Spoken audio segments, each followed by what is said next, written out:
Warm welcome on a Tuesday morning. Welcome to the event. Just a quick sound and tech check. Just let me know if you can hear me okay. And also let me know where you are, where you're tuning in from. So I'm in a very cold, wet Shanghai, China this morning. Not great. Hi, Christopher from Bangkok. Hello. Oh, Manila, fantastic. Brazil, wonderful. Bolivia, wow, amazing. Buenos dias. Ha from Vietnam, Cambodia, Malaysia, Ni hao. Salamat pagi in Malaysia. Okay. Fantastic. All right. Well, we'll start in maybe about a minute. So thanks for tuning in. Make sure you've got your cup of tea or coffee or whatever you need. Maybe in South America, it's in the evening. Maybe something a little bit stronger there in South America. Make sure you're sitting comfortably, and we'll start in about a minute. Okay.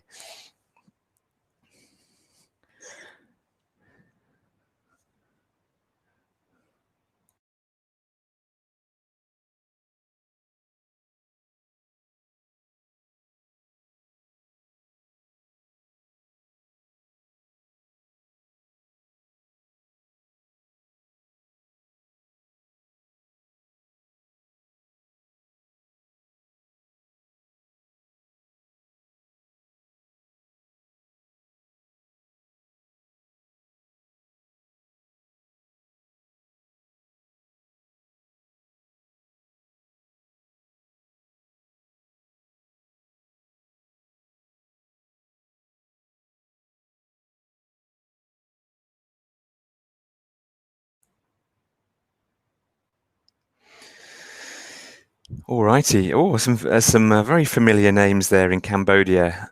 Hi, Kun Tia. Nice to see you online. So this is the second webinar in a series of 4 aimed at helping you guys advance your learning in any scenario. So some of you are probably teaching online still. Some of you hopefully now are moving back to face-to-face teaching. Maybe some of you have now kept a mix or like a blended approach to your classrooms. So actually, would you let me know as well, and that will help inform the session. Let me know your situation. Are you teaching online? Are you back teaching face-to-face, or are you now doing a mixture or a blended approach? So some face-to-face, some online. Let me know. Okay. So Vietnam looks like you're face-to-face again. Myanmar online. Okay. All right, a blended approach there. Okay, Saudi still online. Okay. All right. So yeah, real mix. So I mean, today's session is all about helping you, depending on what scenario you're in, helping you to advance your learning. My name is John. I'm the Regional Professional Development Manager for Macmillan Education. So I'm based here in Shanghai and support teachers, educators across the Asia region and a little bit in the MENA region, Middle East, North Africa as well. For those of you that don't know Macmillan Education, so we are a British-based international publisher. Have been publishing for over 175 years, including English language teaching, higher education, storybooks as well. You may be familiar with some of our old classics like Alice in Wonderland that was published over 150 years ago. So we help teachers across the globe with their pedagogy, and now more so with their digital solutions as well. As mentioned, We work in English language teaching, language learning. Actually, we're now developing and publishing Chinese language teaching books as well, which I'm making use of here in our office. But we also work with a curriculum for like bilingual or international schools as well, math, science, literacy programs, as well as international higher education products of study skills and these kinds of texts. So a very good morning to you all, and maybe evening there in South America. Our agenda today, we're going to have a look at differentiation or differentiated instruction. Obviously, it's now very much a differentiated world in terms of teaching and learning. Some of you are teaching online, some face-to-face, some blended. And we're going to have a look at or revisit what is differentiation. And we're going to have a look at how that can help our students. And then we'll have a look at the how, so how we integrate it into our classroom practice. And I'll be running through a sample lesson and how you can integrate different differentiated instruction strategies throughout, for example, a lesson. Wow, Uzbekistan. Cool. This is a very, very diverse group. So actually, it's perfect, actually, that we have a diverse group, because this is exactly what we're talking about today in terms of classrooms, in terms of our students. We have very diverse students, right? And how can we approach teaching a diverse group of students? So I'm glad that we have also a very diverse group out there today, and welcome to all of you. So let's kick off then. What is differentiation, or what is differentiated instruction? Over to you. What are your ideas? I'm sure you've heard of it maybe before. I'm sure maybe you can guess maybe what it is. What is differentiated instruction, or differentiation according to you? I'll give you a little bit of time to type your ideas into the chat box.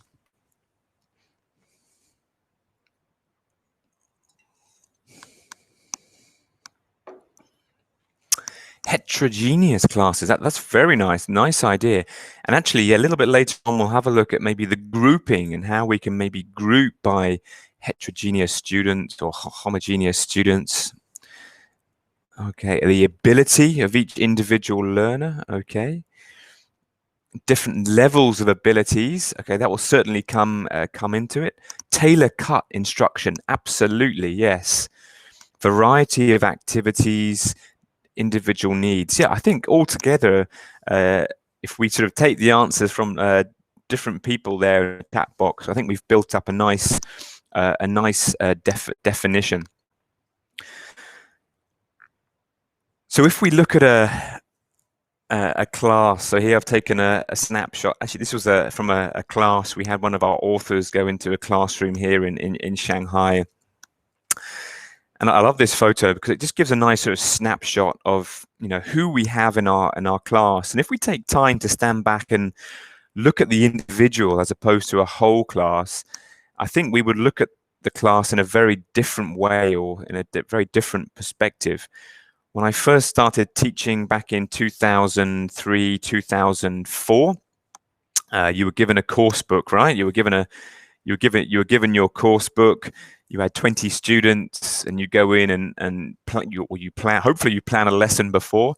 You plan your lesson for the whole class, and you go and deliver maybe the same activities to the whole class. You might assess them in the same way at the end of the class or the end of the unit, right? But actually, standing back, that may not well be the right approach. Each of those individual students we can see here are probably very, very different in many ways. And many of you have picked up on this. And looking at those kind of 4 students there, how might they differ, do you think? How might those students differ? In what ways might they be different, do you think? Can you type your ideas in the chat box? So some of you mentioned abilities.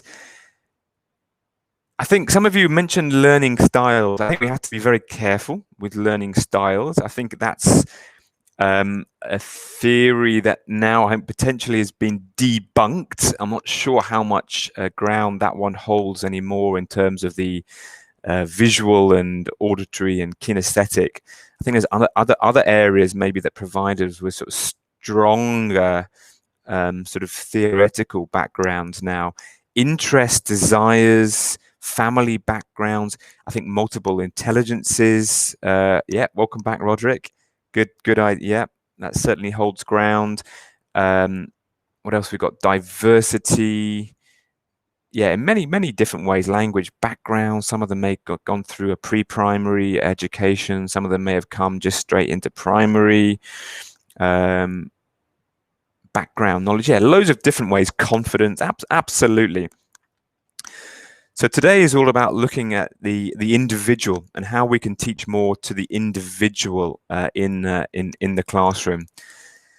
And hopefully that doesn't mean having individual lesson plans for every student in our class. That will be too much planning, right? But stepping back and trying to integrate those differences into our classroom teaching. And like some of you said, it's about tailoring our instruction to meet the individual needs, okay? And we can do this by differentiating the content, okay? So how we teach the content from the course book, the process of different learning activities that we give our students, and then the product, okay? So like the evidence of learning, okay? What are they going to do with their content knowledge? How are they going to show off their learning?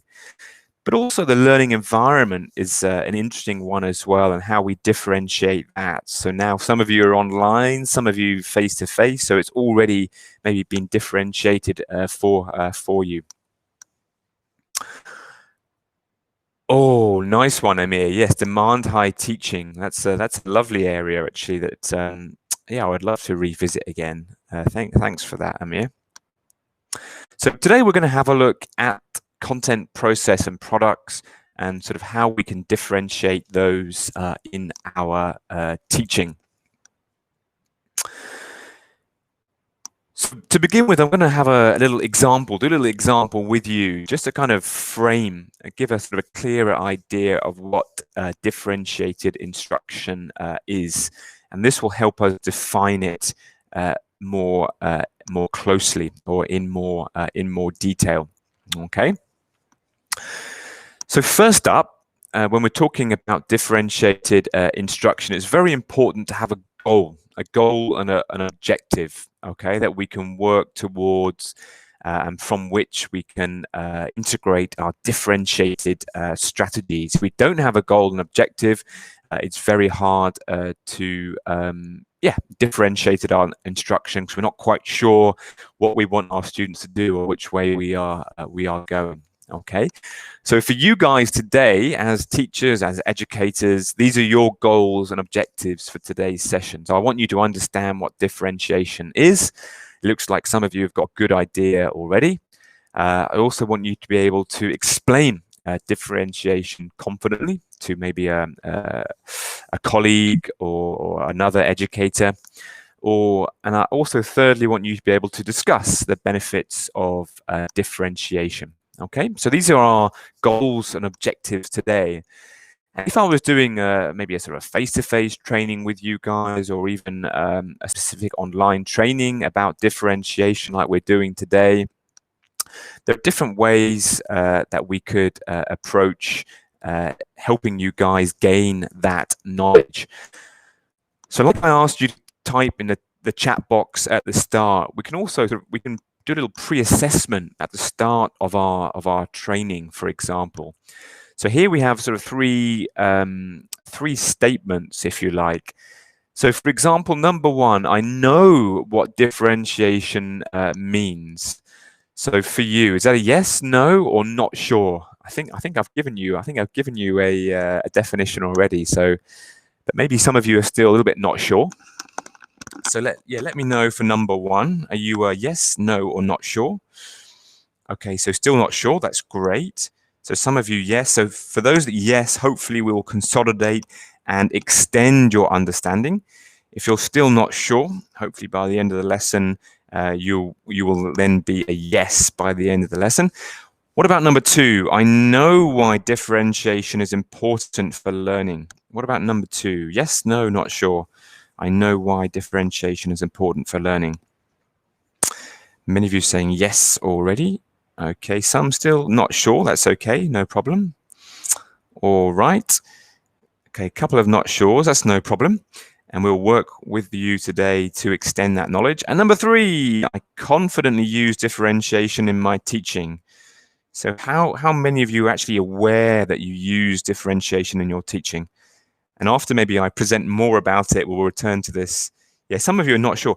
I am sure that many of you are using differentiation without realizing you are actually. But hopefully at the end of the lesson, you'll be able to take lots of ideas and use it more confidently with more awareness by the end of the class. All right. So in differentiation, we'll set a goal. Maybe we do a little pre-assessment for our students, like I'm doing for you as teachers. Find out where they are, how ready they are for this topic. Yeah, and it's a very good point there in terms of an online session and differentiation. Hopefully, I'll show you some little tips throughout the session, practical tips to help you a little bit later on with online differentiation. Okay. So once we've got our goals, maybe we've done a little pre-assessment, we can then think about varied tasks. So for example, if I wanted you guys to find out more about differentiation, for example, I could play a video for this whole group. You guys could watch it, do some kind of comprehension activity, do a little quiz, true or false, find out about what differentiation is through a video. I might send you an article or a chapter from a book to read and some questions. I might record myself talking about differentiation, which you would watch and do some tasks. Or you might be very independent and go away and do your own research. So there's different kind of tasks that we could set based on interests. What kind of person are you? Would you prefer to watch a video or read an article? Would you prefer to maybe do a webinar like this or a recording of a teacher talking about it? Or do you prefer to do your own independent research? Which one are you interested in? And hopefully we'll have a big difference here. Which one would you be most interested in? So video, all right. Video, independent research. Okay, brilliant. So this highlights the point, right? About your interests are all different. You know, some of you might be very similar. So for example, in a classroom, if we're super clever, we could have different ways. So with our students, which I'll show you later. So some of you might watch a video, some might read an article, and you could break them up into interest groups. And you know, that's technically possible online as well. And I'll show you a few tips for that a little bit later. All right. So developing tasks based on interest, okay, is the next step. Another area to think about, and what some of you mentioned as well in terms of ability and differentiated or different abilities. Have a look at these 3 tasks. Have a look at these 3 tasks. What's the main kind of difference here between those 3 tasks? Have a quick look, read through those 3 tasks, group 1, group 2, group 3. What are we getting at here? What's the main sort of difference, do you think?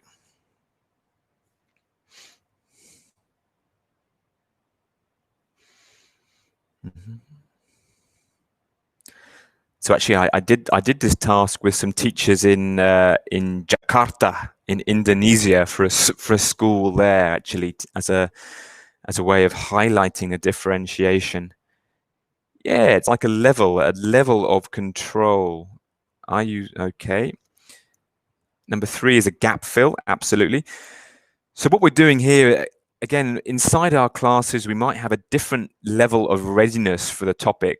Some of you may be very ready to talk about differentiation quite fluently. You have a lot of ideas already based on your previous experience. So I might put you guys in group 1, and you guys can just go for it, have a free discussion, and then go on and present your ideas.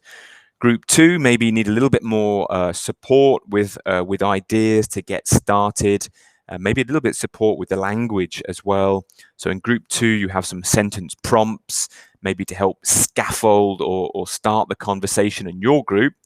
Group 3, maybe not much idea at all. So when I did a pre-assessment, maybe these guys knew nothing about differentiation.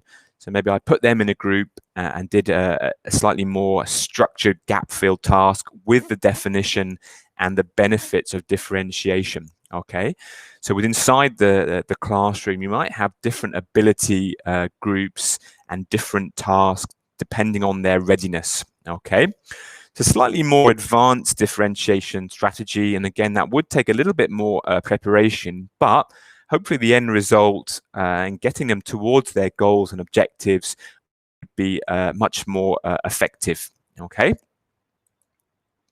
so that's an example of a tiered task as well. So we had our goal, we did a pre-assessment, we had like a tiered task, a variety of task, and then we have a choice of product. Giving choice over how they present their learning is also crucial to differentiated instruction when we're teaching for individuals. So some of you might prefer to do a poster presentation and collaborate as a group in a group project. Some of you might like to record a video of you talking about your learning.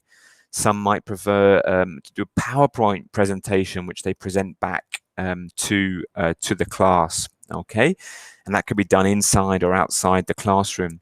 Maybe you could think of other ways in terms of a product. How else or different ways could you get students to present their learning? So poster presentation, record a video, PowerPoint presentation.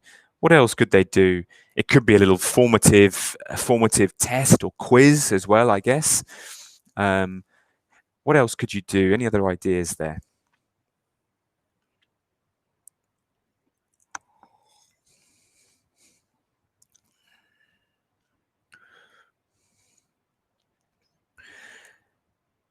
Yeah, I think yes. Wow, a field trip. If you're able during these times to go on a field trip, lucky you.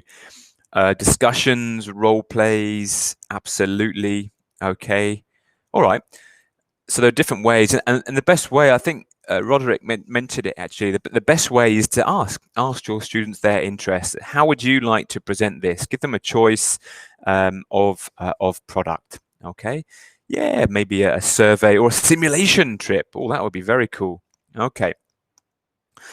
So we're building up now this idea of what differentiated learning is. Okay, so we had our goal, our pre-assessment, a varied task, maybe tiered task, and then a choice of product. Okay, and I just want to refer back to those 3 core areas. So the content, so ways of accessing the same content, the process, so what learning activity they're going to go through and how we're going to vary those, and then how do they express what they learn through the product. Okay, so these are the key areas that we're going to work on today.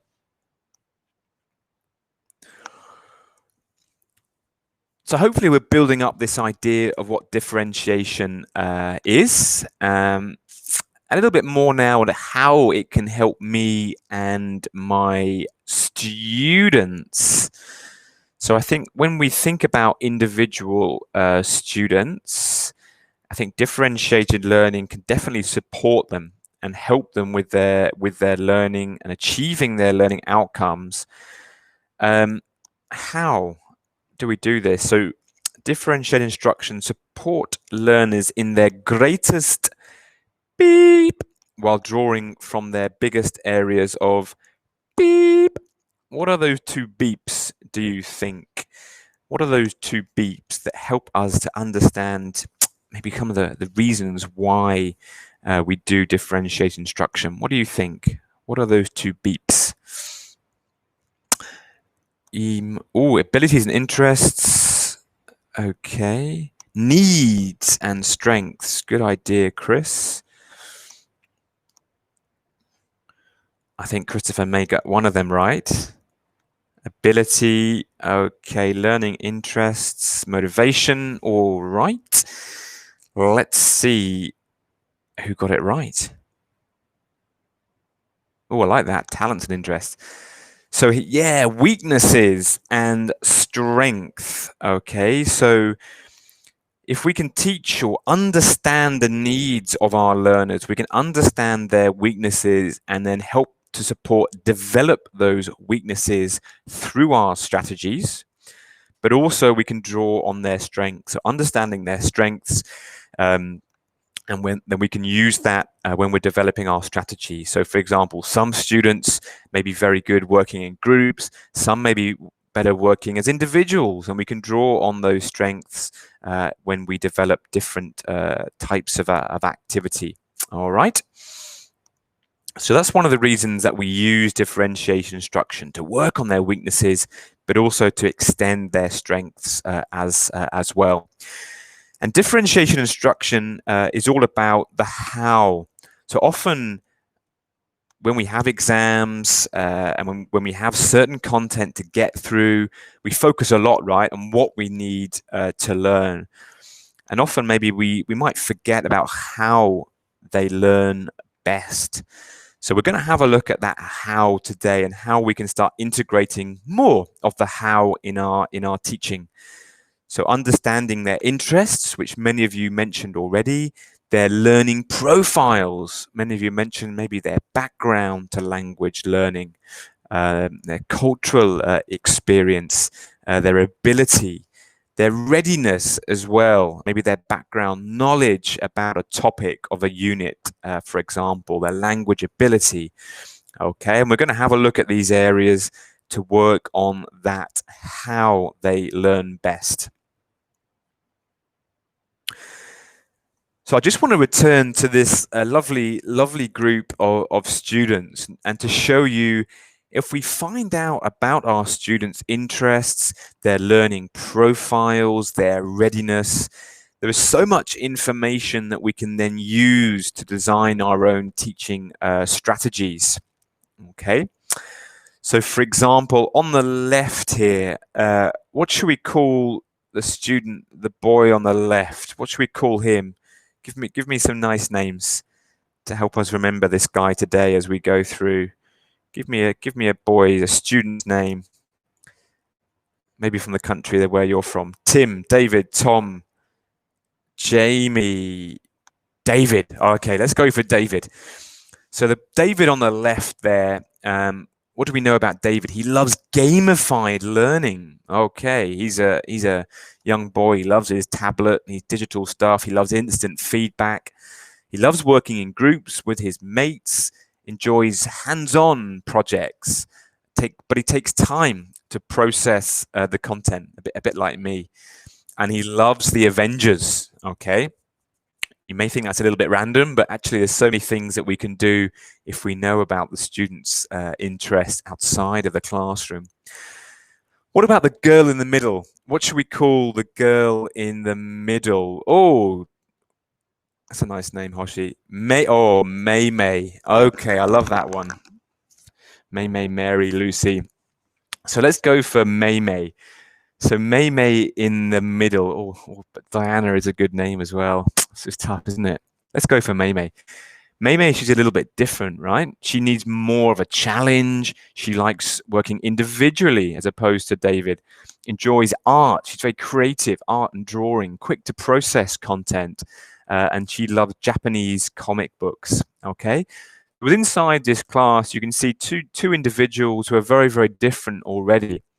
There's a question mark around the third one. Maybe she's a new student. Maybe we know nothing about her. Maybe we're still learning about this student. Okay, but the more we understand the students, the more that we can take this knowledge to help us design our differentiated strategies.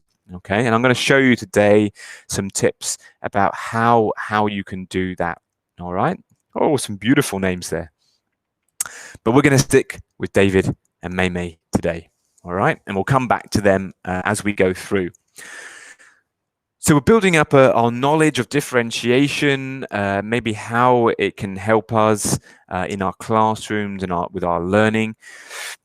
And then the second part of today's webinar, we're going to have a look at the how we can integrate differentiated instruction into a primary course. But this obviously would apply to any level that you are teaching. But I'm going to focus today on a course called Share It to help us with our examples today.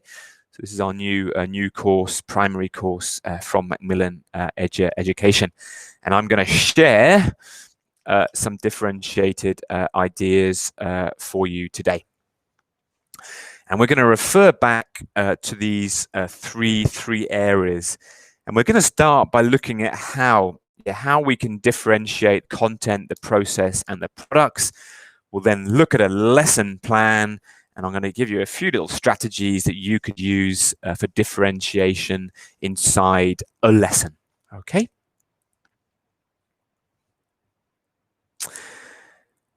So in terms of the content, so this is how we take in information. Okay, so when we're using a course book, for example, we want to give students the same content, but actually there are different ways, or we can get students to access that content in different forms, okay, which is certainly part of differentiation. So one way they might do it is, for example, if they're doing a grammar lesson, they might access the grammar input through the lesson on the course. If you're very lucky, so with this Share It course, you can actually send students grammar video animation. So with each grammar lesson, it comes with a grammar video animation which explains the grammar in a very visual, colorful way. So actually, if you prefer watching a video, maybe you're an independent learner, you like to work independently, individually in your own time, you could send that to the students in their own time to watch. They could maybe pause it, rewind it, watch it, send them some questions to help them process it and access the grammar that way. So it's the same content as the student book, but in a video form. Really, really cool. Likewise with maybe story text. If you have maybe fiction, non-fiction, or if you're a teacher who's teaching CLIL, so it's like a CLIL lesson with a CLIL text, okay, where they're learning or reinforcing the vocab grammar through a reading text. They could read that, they could listen to an audio, or they could listen and read at the same time, depending on their preference. Okay, what about you guys? Do you prefer to listen? Do you prefer to read a text, or do you prefer to listen and read, or sort of listen and sort of follow at the same time? What is your preference? Reading, listening? See, all of you are very different already, right? So again, if we can understand our students' preference as well, that will really help us tap into their interest. Okay. And obviously, we can access now. When I first started teaching, we only had a book. Okay. Now you guys often have digital platforms as well. So you might access the content through a student book, heads down student book. But now, for example, this course comes with a lovely platform here called Navio. You can see that Navio content there. So you can access the same content through a digital platform. So they can do the same activities online or at home. So if you're teaching online, this is a brilliant platform to have to engage your students. Okay, so accessing the content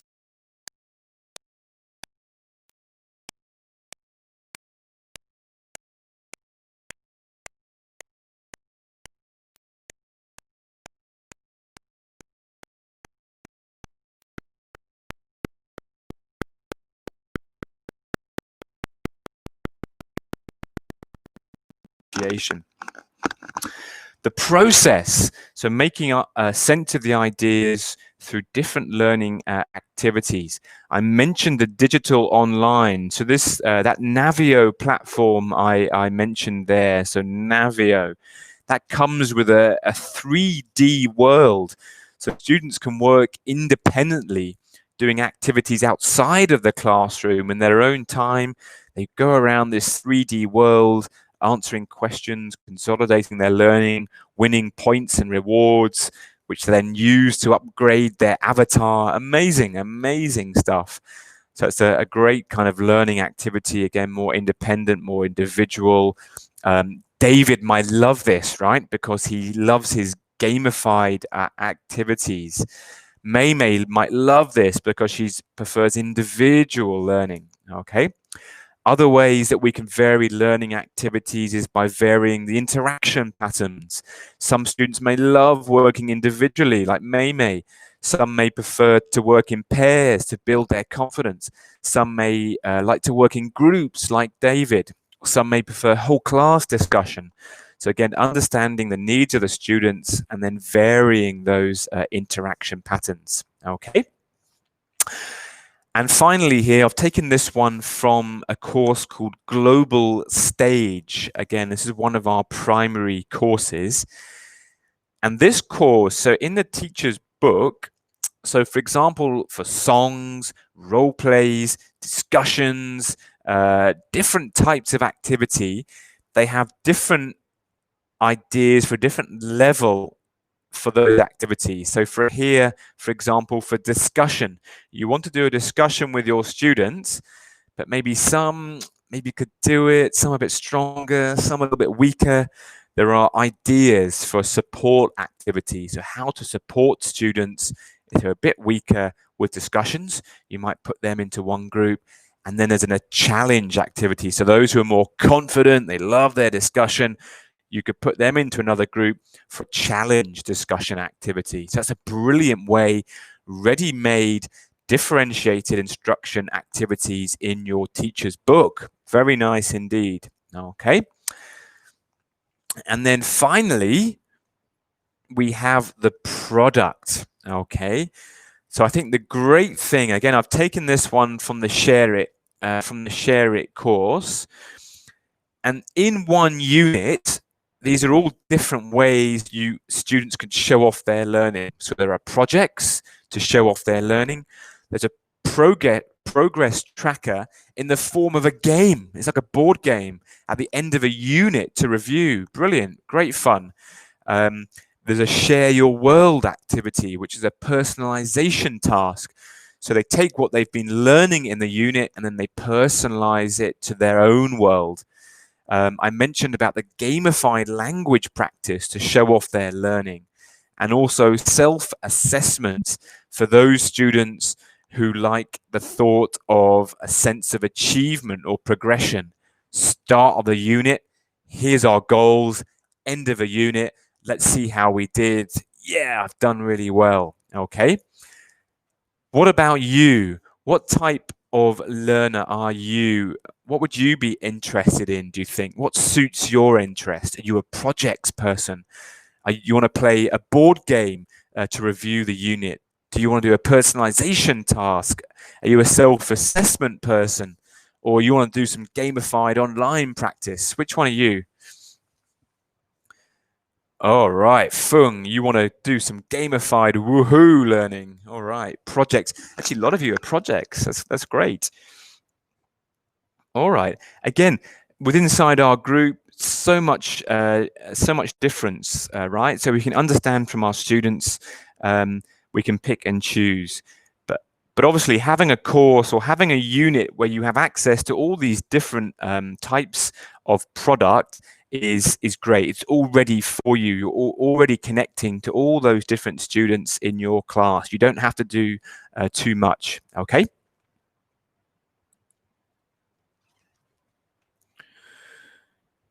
Wow, Daya, that sounds great in terms of your gamification. We'd love to hear more about that. Right. So we're going to now move on to some practical tips for differentiation. And we're going to have a look at 3 steps, okay? And each step and particularly the middle step, I'm going to give you lots of little tips and strategies for you guys to take away today. All right. So in terms of differentiation, the practicalities, we've talked about the content, the process, the product. Let's now have a look at some steps, practical steps you can go through to help you in your face-to-face or online classroom. Okay. So first up, knowing exactly what to teach. And we talked already about understanding or identifying your goals and objectives. Where do you find your goals and objectives for a lesson or a unit? Where do you find your goals? It may sound like a very simple question, but where do you find your goals and objectives for a lesson or a unit?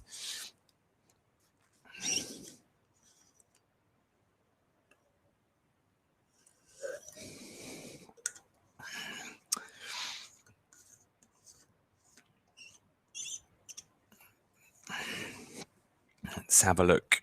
Some of you typing now. Syllabus, curriculum, okay. All right. Okay. All right, we'll come back. Yeah, needs as well, feedback, maybe little assessments, which then would inform your goals.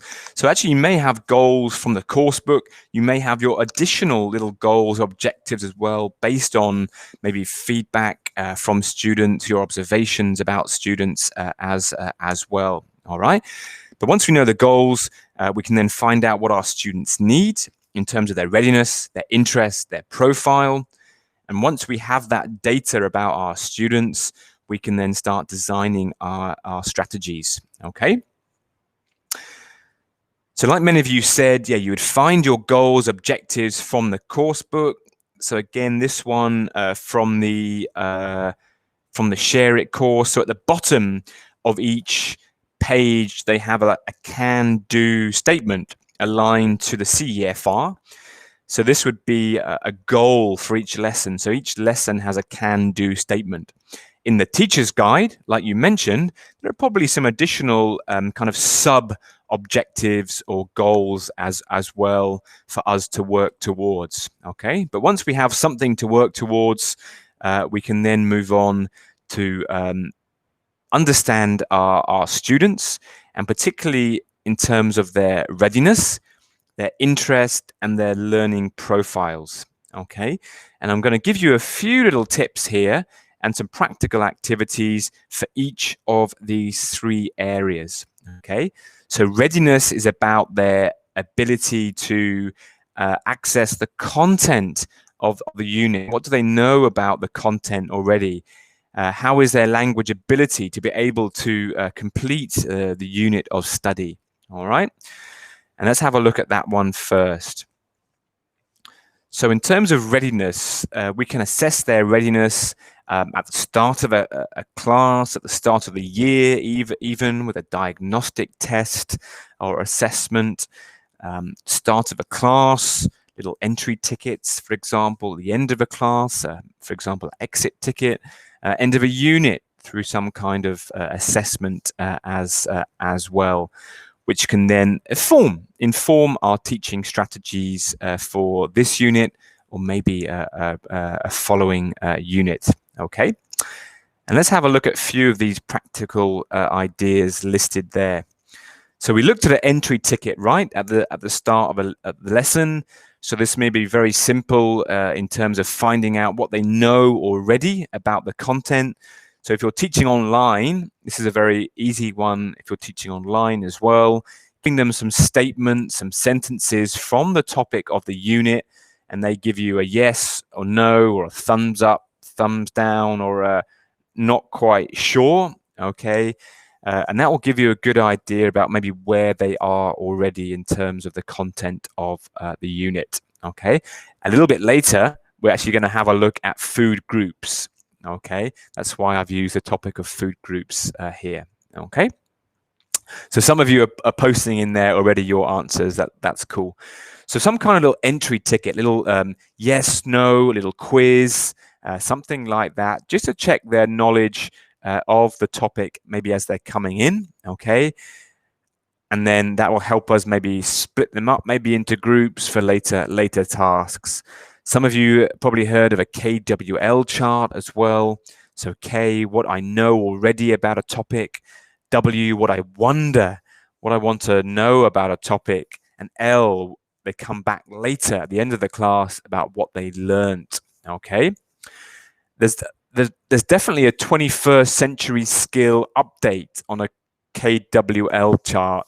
I think it's KWHLQ, I think. So the H will stand for, so K, what I know, W, what I wonder, H, how I'm going to find out, how I'm going to research to find out what I wonder. And then Q is maybe what questions I still have about this topic. Okay, so if you want, you can extend that as well. KWHLQ, I think it's called. Okay, so little ways you're going to assess their readiness at the start. At the end of the class, you might have a little exit ticket to find out how well they did. So for example, about the food groups here, they have to maybe draw a food item in a specific food group to show off their learning. Again, that's very much connected to May. Remember, she loves her drawing and art. So again, we're thinking about May when we're designing these activities. Okay. Again, you might have a little quiz, or a little gap fill that they would do just to show off how well they did by the end of the class. Journals are also a very good way, little reflective journals to find out their readiness, how well they did as well.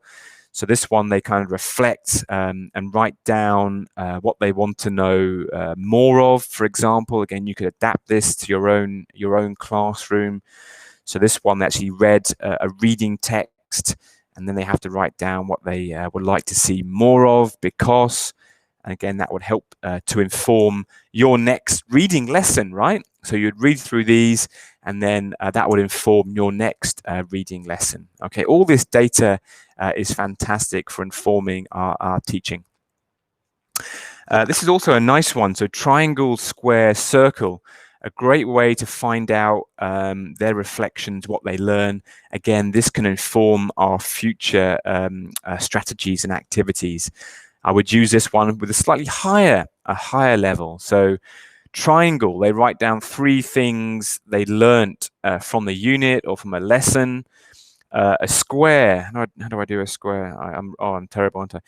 A square, something that squared or agreed with your thinking on this topic already, okay? And then finally, a circle, maybe one question that's still circling around your head, okay? So you would collect these in, and this will be a great way of informing maybe your next steps of teaching, okay? So triangle, square, circle. So little pre-assessments, maybe little end of class, end of unit assessments are a great way to help us inform. Interest, finding out about a student's interests, super crucial and important.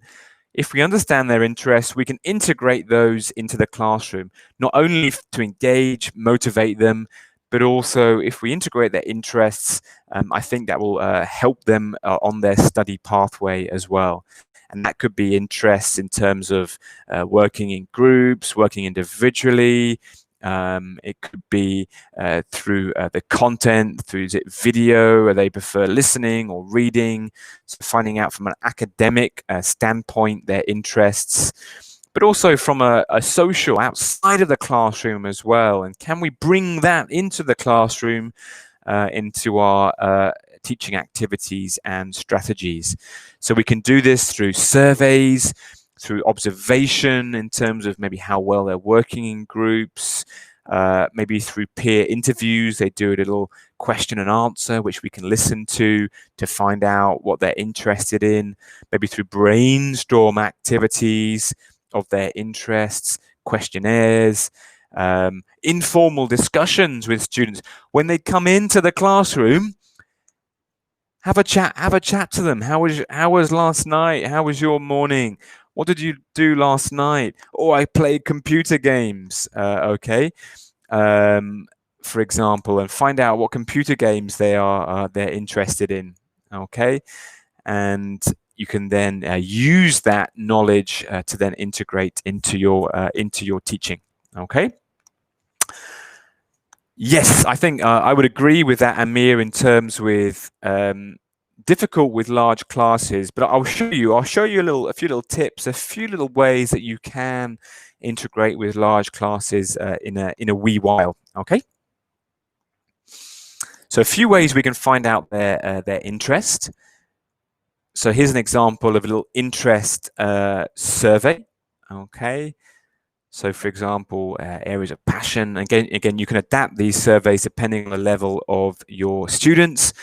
Very young learners may need to do it in their first language as well. Higher levels, you might be able to make it a little bit more challenging as well. Okay. What about you guys? It'll be good to understand you a little bit more as well. What are your areas of passion outside of English language teaching? What are your areas of passion? Let me know, and I'll try and integrate those as we go through the demo lesson. Cooking. All right. Well, Vietnamese food as well. Amazing. K-drama. I assume that's Korean dramas. Okay. Knitting, yoga. Fantastic. Okay. All right. So again, understanding your passions as well. So maybe when it comes to a little sort of personalization task, I could help integrate your areas of passion when doing a little sort of differentiated sort of personalization task, for example. Okay. So collect that data, hold that data. Okay. And then I will show you a few little tips in a minute about how you can use that data in your classes. We also might want to think about learning profiles as well. So their readiness, their interest, but also their learning profile. So for example, are you somebody, so when you were learning English, or maybe you're learning another language, I'm trying to learn Chinese now, oh my word. Are you somebody, so when you're learning a language, are you somebody who likes to take risks or won't take risks? So maybe you're not afraid to make mistakes and you just want to speak and get it out. You don't mind about making mistakes, or you hold back maybe because you don't want to make mistakes. You don't want to take risks. What kind of learner are you when you were learning a language? So Lai, you're a risk taker. Okay. So Lai, I would write Lai there on the right side of the map. Okay. All right. Maybe Mai, also not Mai. I would put you on the right side. So most of you like taking risks. Okay. So as you're observing your students, so I like to maybe just plot their names on these maps and just have a kind of a record of the type of student that they are, which can then help me inform the type of activity I will do in class. Some students might like to ask lots of questions, some less questions. What kind of student are they? Some are very highly motivated when it comes to learning English. Some are less motivated. Again, you can write their name on that ability mapping to help inform that kind of individual student where they lie. Okay, are they a fast finisher, a slow finisher? Do they have high proficiency compared to the other students in their class? Just thinking about the individual student a little bit. Okay, as we're thinking about our teaching. Okay. Brilliant, Amir. That's a great thing, and that's definitely what I'm aiming at here, is noting down these little things about students, and then when you're lesson planning, thinking about individual students as opposed to the whole group. Okay. So one little tip that you might do, which is in line with what Amir is talking about here, is maybe each time you have a lesson. Again, when you've got a big group, like somebody mentioned, there's no way that you can differentiate maybe for the whole group all of the time. But maybe if we understand our students a little bit more, their interest, their readiness, their profile, maybe we can think about one student, maybe each lesson, each class, and think about activities which are going to help that student. Okay, so for example, on Monday, I might think about John, okay, and his learning profile and design, or using the activities from the book, thinking about integrating activity strategies that will help John in that lesson. Tuesday, maybe Super. Wednesday, maybe Donald. Thursday, Sally. Friday, maybe, who do we have in the group here? Raja Aris. Okay, I might think about you for Friday's lesson. Okay, so just thinking about each one student each day. Again, it's so difficult to do everyone at the same time, but just thinking a little bit more about the individual is a good first step. Okay.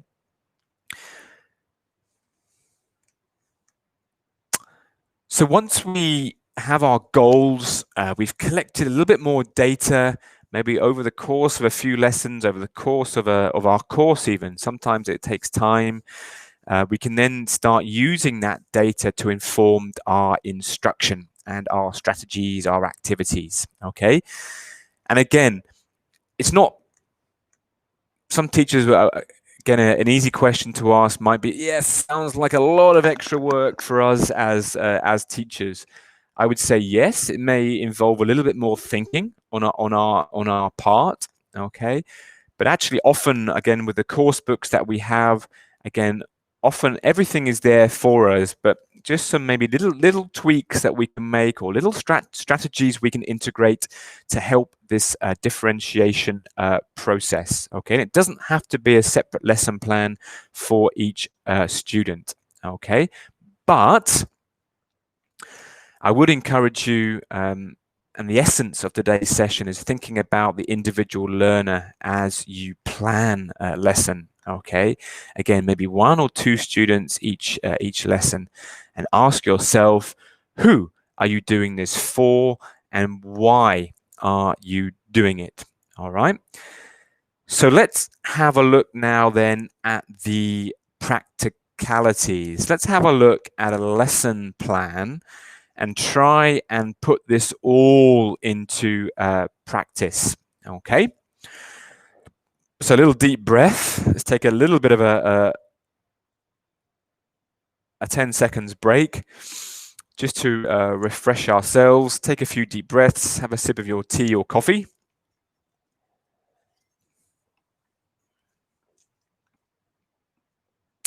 Okay, so in this lesson, we're going to have a look. Actually, it's a KWL lesson. So KWL stands for what? Who's awake this morning? What does KWL stand for? C-L-I-L. Some of you are very experienced KWL teachers. Some of you maybe haven't never heard it before.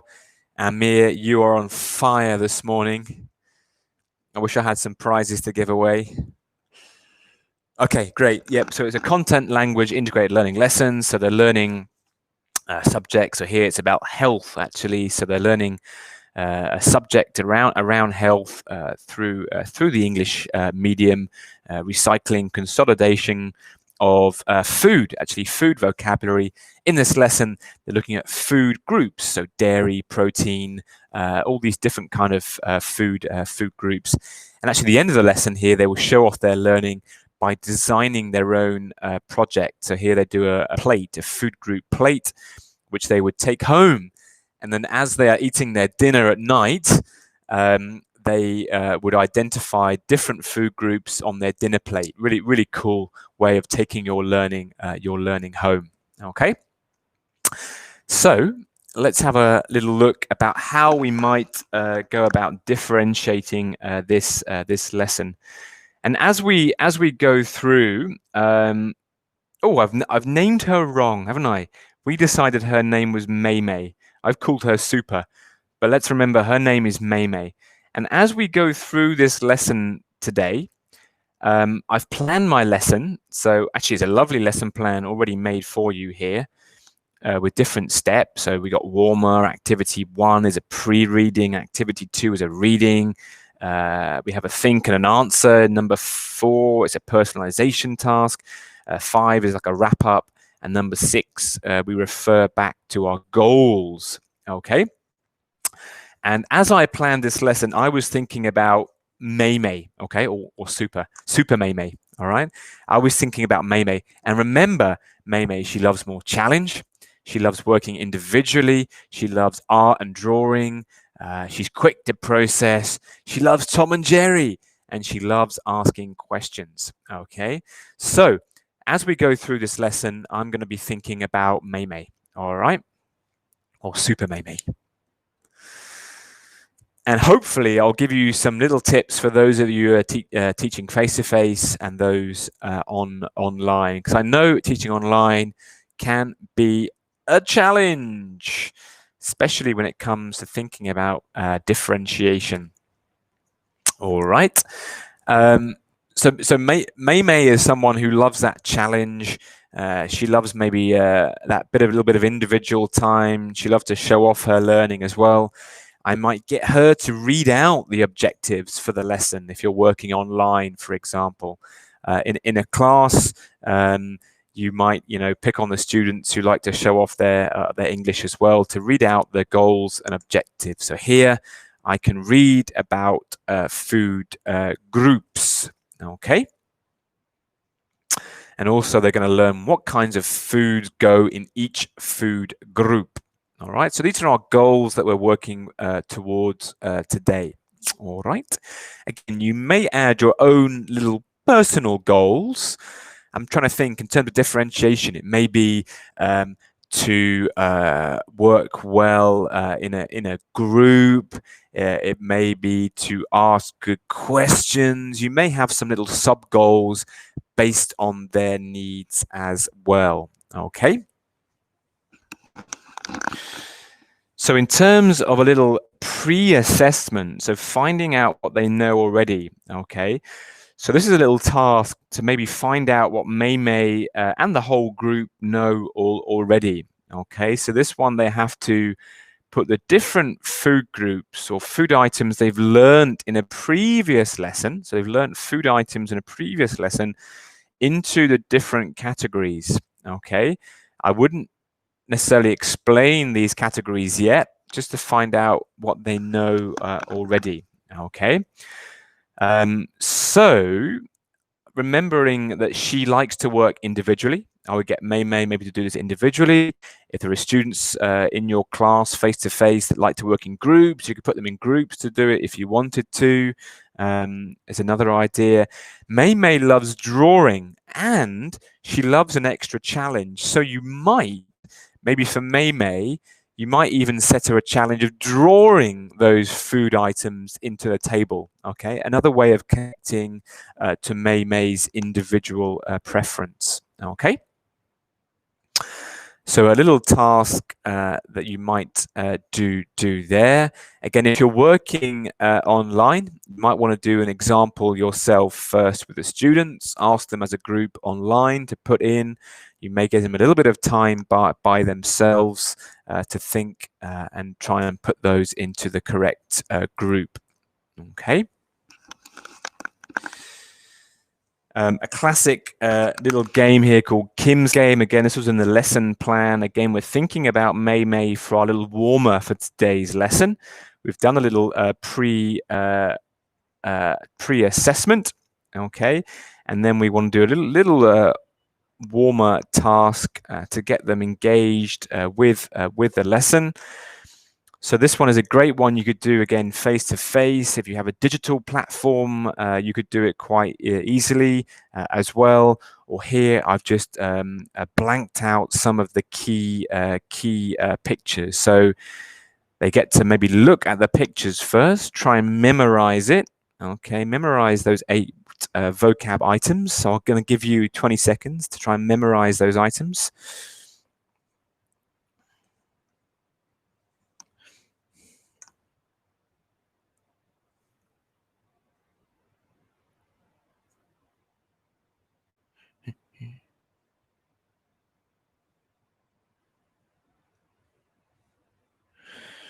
All right. Yeah, I think those questions that you've asked me here in terms of being a little bit blocking as well, I think the aim of that previous activity, maybe they don't know some words, is to find out actually what they do know already actually. And if the students know all the vocab already, you can move on quite quickly with the lesson and get straight onto the food groups.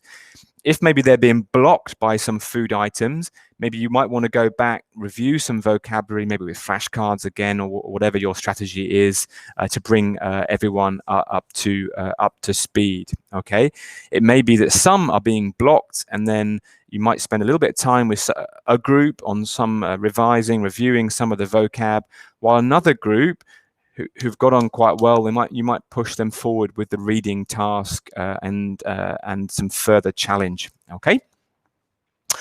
Now, so back to the game. So now you might block out, for example, a particular word, and they would type in which one is missing. Soda. Okay. So they could type if you're doing online, but remember, May loves her drawing. So what I would suggest for if we're doing a lesson thinking about May is get the students to draw the food item. And if you're online, they would hold that up to the camera, a picture of the food item up to the camera to show you. Remember, again, this is a differentiated based on their interests. So this is May about drawing. Okay. Let's do another one. Which one is missing now? Pasta, popcorn. Ooh. Again, this is a lesson for May. So again, you might get her to draw the cup of tea there. Okay. So just to show you, when you're playing a game and an activity like this, bringing in their interest, their strengths. Remember, we talked about strengths, bringing in their strengths to help with that activity. Okay. Another lesson, you might play the same game, but for David, he likes gamified learning. So you might do a more kind of rewards points-based Kim's game to make sure that we're tapping into his interests. Okay. All right, you get the idea. So activity 1 now is looking at a pre-reading task. They're going to scan some pictures on the page. What fruits and vegetables can you see? Point to each of the pictures and ask the students to name them. Again, let's have a little think about May as we do this task. Again, she likes to work individually. She likes art and drawing. And Tom and Jerry. I'm going to show you a little task for Tom and Jerry in a minute. All right.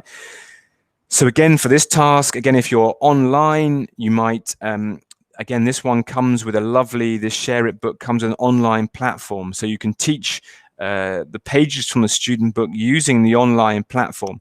So you could show them the page, all these lovely food items on the page. You could then blank out the page, for example, and then get the students to try and remember or draw what they can remember, okay, from the page. Remember, May, she loves her drawing. Okay. Another lesson, again, you might get them to do this collaboratively in groups if you're face to face. Okay. If you're online, maybe individual may work a little bit better with this one. Okay. But blanking out, maybe getting them to draw, hold up what they can see. If you have options for individuals to speak on your online platform, you can choose different students to sort of point to the pictures and to say what they saw on the page. Okay. Again, remembering about May, she loves questions. She loves asking questions. Get May to read out that question for the whole group. If you're on an online platform and your students are able to speak, choose her. What fruits and vegetables can you see? Get her to read that out to the class. Okay. Again, we're connecting to May's profile there. 2 other things to think about in terms of differentiation here and communication, whether face-to-face or online. In terms of students, I mean, they would take, like us, we would take in information at different speeds, right? So asking the students, when we ask them a question like this, don't expect an answer too quickly. Give them time to process, to reflect, to understand the question before answering. Okay. Otherwise, what you'll find is the same old students will put their hand up, and you will probably focus on them for the answer, because you know that they will give you the correct answer. Take a little bit of time to process before asking. Okay. Again, I'm not sure how you would ask for feedback as well, or answers to questions, but you might want to choose names from a pot, for example, randomly to give you the answer. That's one way of sort of spreading the love around the class. Also, if you've got a quieter class, maybe some students a little bit quieter, shy in terms of their learning profile, okay? Think about some sort of participation game, some maybe rewards or points, maybe if you're into that, to give them that little bit of motivation to speak out, okay? But again, understanding their profiles will help you with that.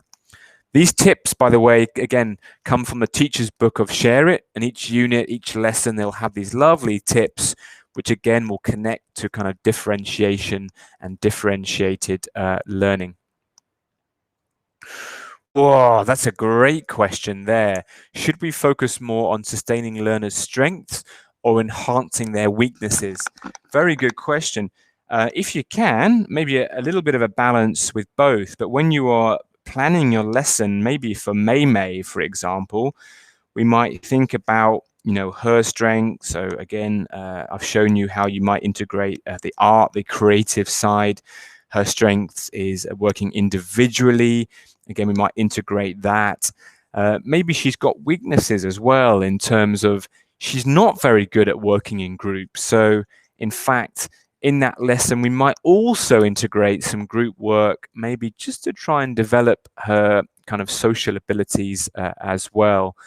But without the awareness of the students, if we don't know their strengths and weaknesses, we'll never know. So the first step would be to collect those strengths and weaknesses, and then as we can, integrate them when we plan our lesson for those students. So activity 2 now is a reading or a listening, depending on what you're into. And again, we can think about May. We might give her an individual reading task here. We might give students choice, okay, of reading or listening or a both, or we might get them to vote on it, okay? But this lesson I planned for May, and she likes reading, she likes working individually. So I've set her a little challenging reading task. She likes an extra challenge. So she's going to identify the food group. So what food group is, for example, are bananas in, what food group is bread in, etc., and where did she find the answer? So which paragraph, okay? So while other students might just do a standard task with 1 or 2 food items, for May, I might have a little bit more of a challenging task up my sleeve to challenge her. She loves an extra challenge, right? So a little extra challenge there to expand that maybe with more food items, okay? So again, we're thinking about May. She prefers reading, she prefers individual work, and she likes a little bit of an extra challenge, okay? So we've tried to give her everything there. Activity 3 is more of a personalization task. So this one's all about thinking and maybe applying what they're learning to their own world, okay? So again, we're thinking about May here, and they're looking at their favorite. So what food group or which food group is your favorite and why? So applying what they're learning. Again, give them time to think individually first, okay? Whether you're online or whether you're in the classroom, as they're thinking, why not play a little bit of music, quiet music, and why not play a little bit of music that they are interested in, okay? That'll be even more engaging for them, okay? A little differentiated tip there. So give them time to think, okay, before answering the question. All right. Again, some students may like to do that individually, but if you're planning a lesson for different students, think about a variety of learning interaction patterns. So maybe think, they then maybe pair, they maybe then work as a 4 to share their answers before feeding back to the whole class. Okay. So vary those patterns depending on the needs of your learners. Okay.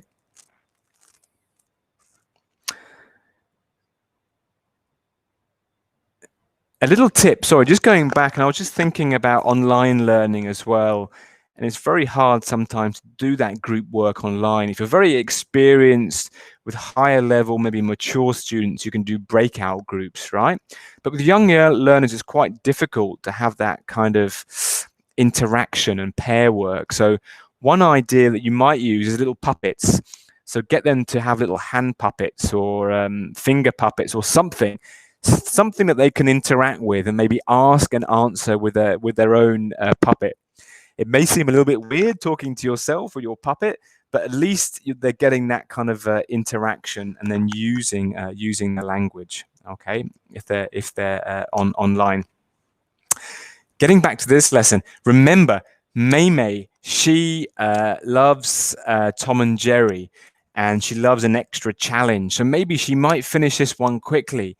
So why not get her to think about Tom and Jerry and what food group or food items Tom and Jerry might like and why? What might their favorite be like? Okay, a little extension task, again, connected to May's interests. Okay, Tom and Jerry. A little differentiated strategy. All right. And then finally, a little bit of a wrap up.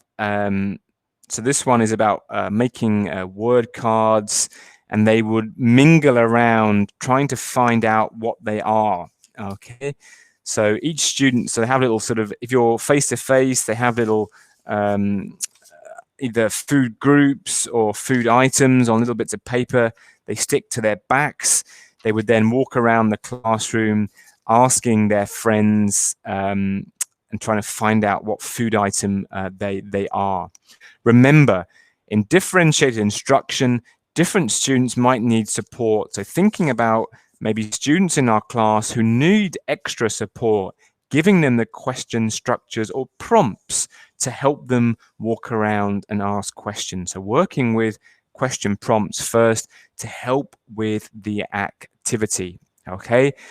And again, May, she loves asking questions. So this kind of activity is great for her.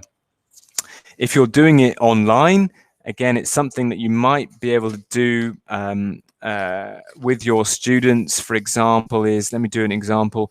I'm not going to look, I'm going to hold up a picture. I'm not looking, okay? I'm not looking. Okay, maybe you can see it. Don't tell me what it is. I'm now going to ask you a few questions to find out what it is, okay? Am I a vegetable? So am I a vegetable? Help me. Am I a vegetable? Oh, no, not a vegetable. Am I a food group? Am I a food group? Not a food item. Am I a food group? Oh, do I have milk in my food group? Do I have milk in my food group? Oh, then am I dairy? Am I dairy? I promise I didn't look at this. Yes. All right, that was quick. Okay, so there's little ways that you could play the game online as well. Okay. And then finally, a little exit ticket as well. Again, we're thinking about May here. So for our exit ticket, I showed you earlier, maybe a little drawing or a couple of drawings just to clarify her understanding. So can you draw a food item in the dairy? And again, you could extend this depending on your needs. Okay, but little drawing task because I'm planning for May. Okay. So hopefully with that activity, all these activities I've sort of shown you, thinking about one student, so May, how you might just adapt or integrate May's readiness, abilities, her profile, her interests into your teaching. Okay. Again, with an ill exit ticket, you might do a little thumbs up, thumbs down, or not sure, just to gauge their learning from the lesson. Okay.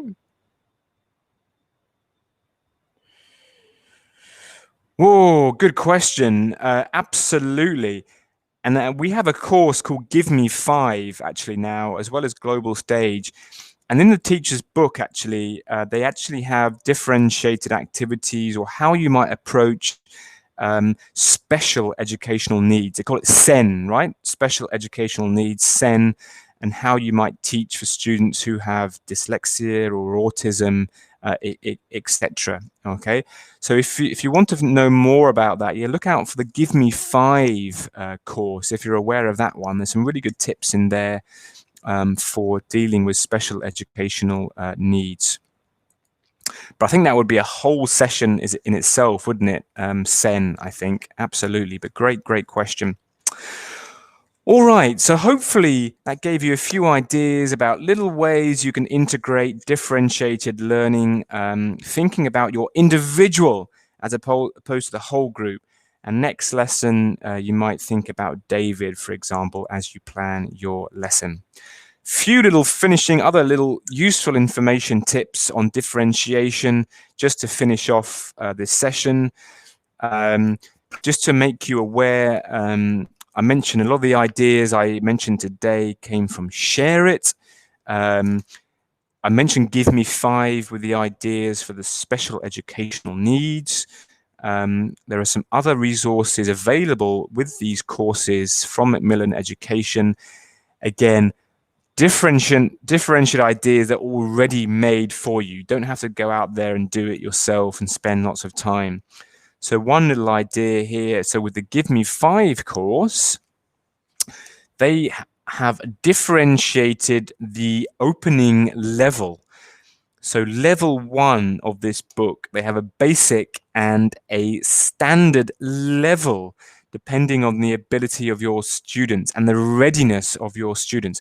Some might come from a very strong pre-primary background and can go straight into the standard. Some may come from a very limited background and they could start with the basic. Again, this is an idea of differentiated the opening level based on their readiness.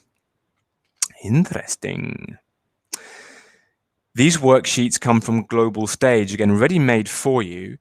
And this is a writing task they're doing in Unit 7 here. And the teacher can give different individual students different writing tasks based on their readiness and their ability. So you have a support sheet, you have a standard writing sheet, and you have a challenging one. So different graded level writing task based on their ability. Okay, again, you can hand that out to different students already made. Very nice. Can you download it for free? Better you just buy the course, I think, and then you'll have all of it for free. But get in touch with us if you're interested to find out more. These are in the teacher resources of the Global Stage book. So if you're a Global Stage user, you can access those for free. Okay, and let us know where you're based, and we can put you in touch with our reps in that region. Again, with that Global Stage course, I mentioned a little bit earlier. So in the lesson planning in the teacher's book, you have differentiation activities there for you. So you have a support for less confident, and then you have a challenge activity for more confident. Okay, so you can differentiate your activities in the classroom. Really cool. So there you go. So songs, discussions, you have support and challenge activities based on how ready your students are. Okay. Where are you based, Amaryllis 5? Let us know where you're based. I'll mention some of these tips. These are from Share It. Again, these connect to social differentiated learning in terms of how to deal with students with different learning profiles. There are little tips for teachers in each lesson, in each unit. All right. So look out for those with Share It. They're super easy to use. We talked about these different assessment options with Share It, about the progress tracker, the projects, the gamified learning. Again, different ways to assess students, or differentiate ways to assess students. And that comes with Share It. And again, all these courses will come with a test generator. So you can actually differentiate your assessment. So you can actually choose or select the questions for your unit tests or your midterm tests. You can choose what you want to include based on maybe their readiness. So some of them, or their weakness or their strength. So you can choose maybe more vocab or more grammar or more reading based on your needs, maybe their weaknesses, their readiness. Super cool. Again, please be aware, and you can find more information on our macmillanenglish.com website. Maybe my team can type that one in the chat box there. On this website, we have courses now that are fully flexible. Some of you told us that online teaching is very difficult. Now we have courses that can be taught purely 100% online. So ebooks, e-activity books, e-teachers books, all there to help you teach online, all blended. Okay, so do access our macmillanenglish.com website if you need help with that. And we have lots of courses now that could be delivered online to help you.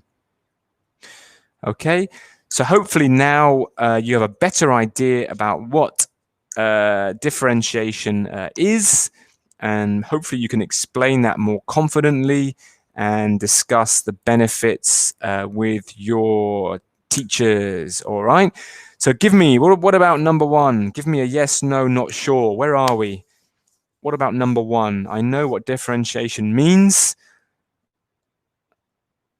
All right. Okay, what about number two? The importance for learning. How are we doing? It's okay if you're still not sure. Okay, that's okay. All right, mostly. And what about number three?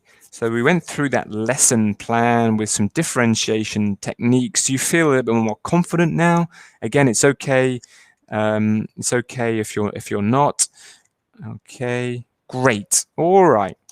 So hopefully there are lots of lovely takeaways for you today. Again, as always, we really appreciate your feedback to help us keep improving.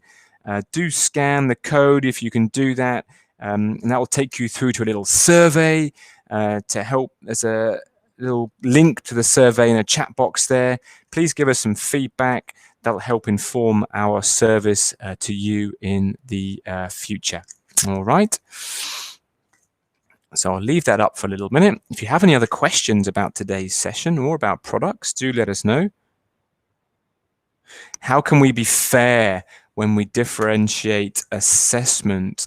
That is a very good question. It depends on your purpose of the assessment. I'm all for little formative assessments as we go through, little regular ones. And these ones, I think we can adapt to the individual needs of the students. But again, it's all about maybe designing them for the individual. So you might focus on a particular weakness of many students with one assessment. You might then focus on a particular weakness of other students in a different assessment. But I think it's difficult, isn't it, to get a balance there, I think. But again, it depends on your goals and objectives for the lesson and what you're assessing them on. But I would go for little formative assessments based on maybe their weaknesses, and that will help you give a good snapshot of what areas you need to work on in the future. So maybe you're not using the assessment kind of to score them in that sense. You're using it as a way to inform your teaching, okay? And I think that deserves a whole new session in itself, doesn't it, I think? Someone asked me what's the major difference between differentiated instruction and personalization. I'm so glad you asked that question, because on next week, on Monday, Mr. Dell is going to be giving some webinars. Tomorrow, he's going to do it on flexible learning in these times. But on Monday, he's going to look at personalized learning. So wait until you've done that session, and then you can tell us what you think then is the difference between personalization and differentiation, okay? So stay tuned for Mr. Dell tomorrow, same time, same place. He's going to help you, especially with the online teachers or blended learning teachers, how you could be flexible with your teaching and learning, okay? So that's way enough from me. Thank you for sticking around. If you're interested to find out more, you want more ideas, do join us on Facebook. Do join us on our Teachers Club, where you'll find loads more ideas for teaching, okay? So thank you very much. Stay safe. Good luck with your teaching. And we look forward to seeing you again tomorrow at the same time. And thank you very much for being so active today. Loads of questions you had today. All right. All right, then. Thank you so much. Have a great day. See you tomorrow. Cheers.